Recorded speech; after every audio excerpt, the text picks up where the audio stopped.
Hello everyone and welcome to another super exciting game from the Extracon Open. It's Vaishali again and here she takes on the Swedish Grandmaster Johnny Hector, who is not only a Grandmaster but also a Grandmaster in correspondence chess, so quite an obstacle for the young player. And it's a game from the final round, so it would really mean a lot for both of them, of course, to win it, but I don't want to spoil too much for you. Let's just enjoy the game as it's really crazy. And also, I would just like to invite everyone to ChessBase India's channel. Shagar Shah from ChessBase India conducted an interview with Pragnananda and Vaishali, so do check it out. It will be the first link in the description below, if you just want to enjoy that as well. Maybe after checking out this video if you don't want to spoil too much. But, either way is fine. So, getting back to the game, Johnny Hector, known for his aggressive style, goes for e4. Vaishali goes for c5. The Sicilian defense is on the board with knight to f3, knight to c6, and sorry about that. Now knight to c3. Still waiting with the d4, checking out what black will play. Also, a useful move if you want to maybe try and confuse black a little. Maybe black decides to go for e5 and doesn't even allow d4. A lot of things can happen here. But Vaishali ignores him with d6, and now we transpose into the main line. d4 with c captures, knight captures, and knight to f6 now, and now bishop to g5 by Hector, the Richter-Rauser variation of the Sicilian. With e6 by Vaishali and queen to d2, Hector prepares a queenside castle. With a6 preparing, b5 and b4, Hector castles here, and with bishop to e7. Bishop d7, the main line here, over 5,000 games in the database with bishop to d7. Also, Vasily Ivanchuk played it against Parham Makhzulu. Well, Makhzulu had the black pieces in that game in the Leon Masters that finished recently. I'm ashamed of not covering that game, but I will at some point. But bishop to e7 here, and now f4. And okay, bishop to d7 now, with knight to f3, not allowing this exchange. You don't want to allow black to capture on d4 and then get the bishop over to c6. You want to make black work for it. And b5 now, preparing b4. With bishop captures on f6, g captures on f6. Bishop captures also possible, but last time it was played, it was in 2007, and now in the era of engines, players are no longer afraid to, ruin any pawn structures. With king to b1, always a useful move. If the position opens up, you don't want your, queen and king on the same diagonal, and also at some point this queen is coming to a5, so you want the king to be ready to defend the a2 pawn. Here we have queen to b6. Still, this is all standard theory of this line. This is the main move here. And now we have bishop to d3. Main idea for white is f5, but Johnny Hector prepared something different with bishop to d3. And now b4, kicking the knight back. With knight to e2, now a5, just defending the b4 pawn, but also preparing a4 and perhaps b3 in some lines. Hector no longer waits with f5 here. The idea is... now, of course, just challenging this pawn here. If you capture, then, knight f4, it's pretty deadly. This knight is coming to d5, and then the position plays itself. It's a common idea in a lot of lines of the Sicilian. So after f5, we have a4. And now comes knight to f4. Here, Hector's idea is that he now has a double attack against the e6 pawn, and he wants to go bishop to c4 to create a triple attack here. So what do? Queen to c5 first, not allowing bishop to c4. Very nice by Vaishali. And now this is the position where the game actually begins, because this position has been reached many times before, and a lot of moves have been played here. Rook h to e1 has been played here. F captures on e6 has been played here. Knight h5 has been played here. For example, Bobby Fischer played Bobby Fischer played Rook to c1 against Boris Spassky in Game 18 of their World Chess Championship match in Reykjavik, Iceland. For example, in 1972. In 1976, Anatoly Karpov against Jan Timman played bishop to e2, and you can be sure that Fischer knew that Karpov knew all of Fischer's games, so Karpov obviously thought the bishop to e2 was an improvement on Fischer's rook to c1, but today, in the era of engines, Hector is ready with one of the engine's recommendations, rook h to f1. And this is a new move in this position, and now Vaishali has to deal with the new move. So what do you play here? Obviously, every one of us wants to play b3. If b3 works, why not play b3? And it's a very hard to calculate all of it out. For example, if b3, c captures, a captures, white of course will defend with a3. So what do you play now? Some sort of a sacrificial attack would be very nice, but how do you get the pieces into it? For example, you could try castles with the idea of sacrificing the rook and maybe bringing the other rook over here, but white is just faster here. Knight h5, and now after rook captures here, white ignores you. Queen to h6, threatening mate here, and now you could try rook a1 check, king captures, and now, for example, queen a5 check, king b1, you can try queen a2 check, king here, and now after this check, bishop blocks, and you are out of options. You're getting checkmated here.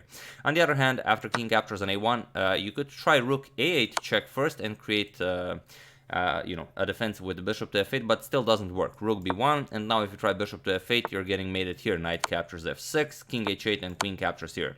So it's not all that difficult, but you still have to calculate it. After rook to h1, Vaishali goes for not b3, but a3. Create some weaknesses on the dark squares around the white king. We have b3, and now comes knight to e5. So bishop to e2, not allowing this capture to happen. We have knight captures on f3, rook captures on f3, and now queen to e5. Challenging the e4 pawn, but also threatening mate on b2. So knight to d3 attacks the queen and defends mate. And here Vaishali doesn't grab the pawn. So queen captures here would be met with f captures on e6, and after f captures, rook here would go after the b4 pawn. So Vaishali shows that she is not a pawn grabber. She goes a queen to d4. And now comes f captures on e6. We have f captures on e6, and now it's really a mystery why Johnny Hector didn't just go for the pawn here. For example, queen captures, and knight b4 captures, gets white into this position where he's up a pawn. Yes, black has the bishop pair, but white gets to enjoy the extra pawn. Instead, he goes rook to f4 first, and allows Vaishali to consolidate. She pushes e5, now attacks the rook, and now first bishop to h5 check. We have king to d8, and now queen to f2, forcing the queen to move away, as this is really annoying to have to constantly keep an eye on this b2 square. So of course you cannot capture the rook because the queen on d4 would be hanging. So here we have a queen trade, queen captures, rook captures, and now rook to b8, just defending that b4 pawn. So here, instead of that endgame where Hector could have been up a pawn, he has this endgame where he's not up a pawn, but he still faces the bishop pair. So bishop to f7 by Hector, and now bishop to c6, a very strong bishop now. We have rook to e1, guarding the e4 pawn, and now h5. Preparing h4. We have bishop to e6, h4, and now king to c1. Now both players will try to activate the king as much as possible with king to e8, king to d2, and now bishop to d8. Now trying to get this bishop to a more useful diagonal. We have rook to f3, and now king to e7, attacking the bishop. With bishop back to c4, and now rook to h6, just putting another defender here. With rook to e2, also white improves the position, and now bishop to a5. You want to defend the b4 pawn, so now the rook from b8 can move. We have g4 by white, either saying I'm now going to have a nice pawn on g4, or you will trade here via en passant. Vaishali captures here with h captures on g3, rook captures on g3, and now rook to h7, not allowing this nice rook lift with rook to g7 check. With knight to e1, preparing knight to f3 to defend the h2 pawn, which white will have to do. We have rook to a8, doubling on the h file, and now knight to f3, just defending. And a rook to h3. Here Vaishali wants to get rid of a pair of rooks, as the rook on e2 isn't doing all that much. So bishop to d5 now, and now a trade. Rook captures with h captures, bishop captures on d5, e captures on d5, and now bishop to b6. And this is where it gets really interesting. Here, rook to e4 is a move Hector played, but rook here doesn't really work. He was probably expecting something like bishop to c5, where this bishop just turns into a pawn, but Vaishali played a much better move here. We could say it's a sort of a winning move, but feel free to pause the video and try to find this elusive idea. While I give you a couple of seconds. For those of you who were able to do it, congratulations, you are an excellent pusher of pawns. And for those of you who just want to enjoy the show, f5 here. The placement of rook on e4 just allowed black to start, rolling out those pawns, and capturing on b4 was never really a threat, because if you capture bishop a5 wins the game, you just lose the rook. So here, Hector has to find a nice square for the rook. He played c4. And now we have e4 pushing the pawns even further. The knight is under attack. We have knight to h4 attacking this pawn here, and just, also threatening knight g6 check with the nice fork. So king defends, king to f6, and now king to e2. We have rook to g8, threatening to capture here, and now rook captures on b4. Not a problem to be temporarily down a pawn. Bishop to c5 forces the rook to move, rook c4, and only now rook captures on g3. So now you can see white controls a lot of space here in front of the white king. Sorry, black controls a lot of square in front of the white king, and the bishop here is much stronger than the knight. So here we have b4 pushing the bishop back, bishop to a7, and now rook to c7. Again, challenging the bishop, bishop back to d4, rook back to c4. We have bishop back to g1, and now king to f1, not allowing this rook to move anywhere, as the bishop has to be protected. We have king to e5. Now, preparing bishop to d4, as you don't want your rook constantly being there guarding the bishop. We have rook to c8, and now bishop back to d4. So now black can untangle. Rook to f8, threatening the capture on f5, which would be very unfortunate. Rook captures here would be mate.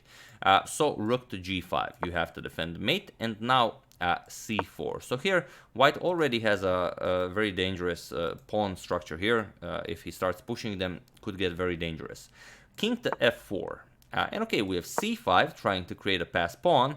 And here is where Vaishali doesn't play the most precise, in the most precise way. Here she captured, allowing the immediate push of the d pawn. The correct idea is rook g1 check, and after king to e2, rook to a1, and now you ignore white.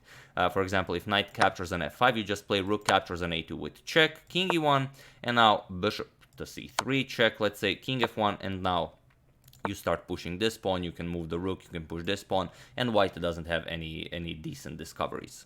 So this was one way to go about it, but okay, she, both players were very low on the clock. She played d captures on c5, and now Hector gets new life out of the position. He pushes d6 already, that's a very dangerous pass pawn. C captures on b4, and now d7. So what do you do here? Bishop to b6, you have to guard this square here, and now first knight to g2 check. With king to g3, and now comes rook to b8, attacking the bishop here. You could also promote, right? Sorry, no, rook wasn't there. You could also promote and just win the bishop, but black. This is what Vaishali is hoping for, as the 4 pawns against 1 would be hard to play against. So here we have not that, but rook to b8, challenging the bishop. We have bishop to c7, and now rook to c8. So here Hector says, I'm just going to harass your bishop, and I'm content with a draw here. Bishop to a5, we have rook to a8, bishop back to c7, rook to c8, bishop back to a5, and now rook to a8. We have bishop to c7, rook to c8, and here Vaishali, if she repeats, it will be a draw by a threefold repetition. But here he says, I'm here to play some real chess, and plays f4. So, when the clock is ticking, a bishop is just a piece. And here she just offers it and prepares to push her passed pawns. So there's no other way but to capture the bishop. We have rook captures, and now rook to d5. First, prevent the white pawn from queening. And now, probably rook b7 with the idea of just capturing here is best for white, but Hector went for a different line. We have pawn to d8 queen, preparing rook to g7 check. We have rook captures, rook g7 check, king to f3, and now knight to e1 check. We have king to e3, knight to c2 check, and now king to d2. And here you could capture the b4 pawn, but then e3 is coming and black is winning here. So Hector tried rook to g2 check. We have king to c3, and now knight to e1. So what you play here, Vaishali plays rook to d2, just challenging the rook. This capture would be, of course, winning for black. There are too many pawns, the knight will be helpless. You can go knight g2, but then b3 is coming. Pawn captures a2, you can't stop the queening of the a pawn. So rook to g4 was played, but now b3 nonetheless. And it was in this position on move 72 that Swedish Grandmaster in both traditional and correspondence chess, Johnny Hector, resigned the game. And a brilliant victory for 18-year-old Vaishali in the final round of the Extracan Open. Really just insane. The idea is the same. If you don't capture, just you push the pawn to victory. If you capture a2, and you cannot prevent the queening of the pawn. If rook g3, you can just go king b2, and there are no threats here. I mean, you will queen the pawn. If knight check, you can just pick it up and still just queen the a pawn. So, like I said, after b3, Johnny Hector resigned, and this win meant a lot for Vaishali. She didn't only get her international master norm in this tournament, but she also got her grandmaster norm in this tournament, as she finished with 7.5 out of 10. Her brother Pragnananda finished with 8.5 out of 10, so he was the sole leader, the winner of the Extracan Open. But she finished in 16th place, which sounds, not a lot, but it's really insane. Out of 363 players, I believe, she finishes with 7.5 out of 10, and some of the players that finished with 7.5 out of 10 include top seeds Nils Grandelius, Anton Korobov, Daniel Vocaturo, and some other very strong names like Jon Ludwig Hammer. I think Murli Kartakian also finished with 7.5. Subramanian finished with 7.5, and a lot of very strong grandmasters. So this is just an insane achievement for young Vaishali here. So yeah, I really enjoyed this game, and I really enjoyed the fighting spirit in this game. Really, just everything about this game was awesome, at least to me. So I hope you enjoyed it as well.